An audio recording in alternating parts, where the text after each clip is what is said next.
During a period from 1946 to 1952, in a small town in western Germany, the residents heard what resembled a six-gun salute on the 15th of March every year. Some residents made frequent trips to the surrounding hills in hopes of finding the source of the noise, but to no avail. The townsfolk eventually coined the area as Gunpowder Hill.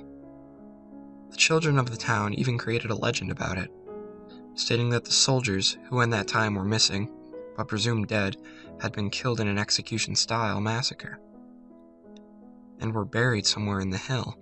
The purpose of the six-gun salute is to guide people to the location of the men. On the 15th of March every year, the children would gather around at the edge of town, eagerly awaiting the six gunshots to be heard. In 1951, the hills on the outskirts of the small German town were surveyed for the future constructions of a NATO military site. The military base was to consist of a series of deep underground bunkers and weapons and supplies in case the Soviet invasion occurred.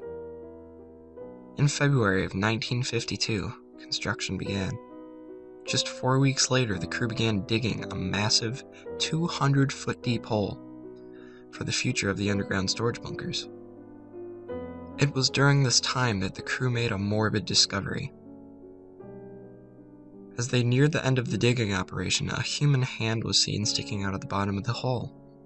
Upon future examination, 27 bodies were discovered at the bottom of the 200-foot deep hole, dressed in a prisoner of war uniform worn by the allies of the Nazi war camps. A NATO officer ordered the bodies to be exhumed immediately.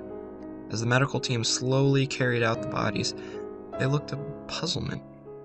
The bodies were remarkably well preserved. Furthermore, the POW uniforms bared a strange insignia, which was unlike any of the men had seen before. An orange circle with a single black dash in the middle. However, the most unsettling characteristic were the faces of the men were exhumed. Their eyes were wide open. Their mouths were sealed shut with an unknown adhesive. The bodies were then dispatched to a local morgue for immediate identification and autopsies. That night, the local mortician began his work. However, he found it difficult to concentrate on his task. The eyes of the first man he was to begin to work on seemed to be staring back at the mortician. From the autopsy table, he shook his head and just rationalized the sight as imagining with his overactive mind. The mortician looked his scalpel and began his first cut into the body's chest. Blood poured all out with the incision with a staggering force.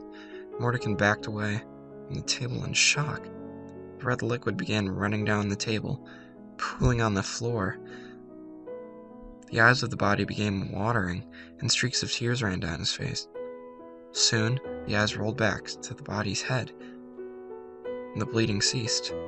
In horror, the mortician began to make his way to the door, on the verge of nausea, but before catching a glance at the 26 other bodies lying in the separate tables, the eyes looked back to the doctors with tangible fear. The men were still alive.